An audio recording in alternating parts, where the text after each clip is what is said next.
Let's find out what the rest of the world is saying about this summit. Senior foreign affairs correspondent Greg Palkot is live this morning, about 3,000 miles away, north of here in Seoul. The soon-to-happen summit in Singapore involving President Trump and North Korean leader Kim Jong-un getting the attention of the world. I believe the two leaders need to be credited for the courage with which they decided to move forward with the summit. Longtime North Korean ally China, which has a definite stake in the talks, also weighing in. We hope it will push forward the process of denuclearization and political settlement on the peninsular issue.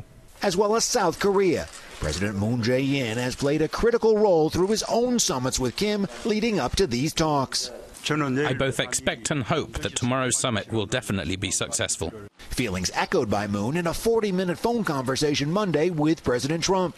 He later also warned, however, that the summit could be just the start of a diplomatic process that could take years.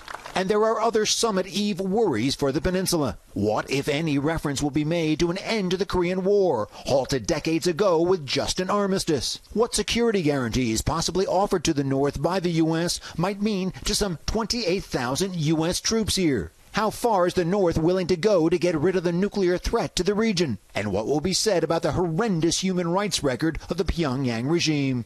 One-time North Korean detainee, Korean-American Kenneth Bae, has hopes about that. I think it's very important to see that humanitarian and human rights issues need to be addressed at this summit.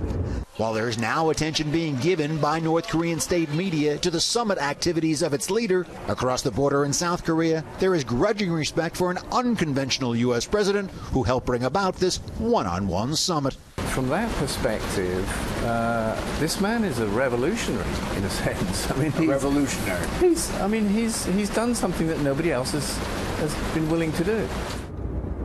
South Korean President Moon also noted that it is President Trump's birthday on Thursday.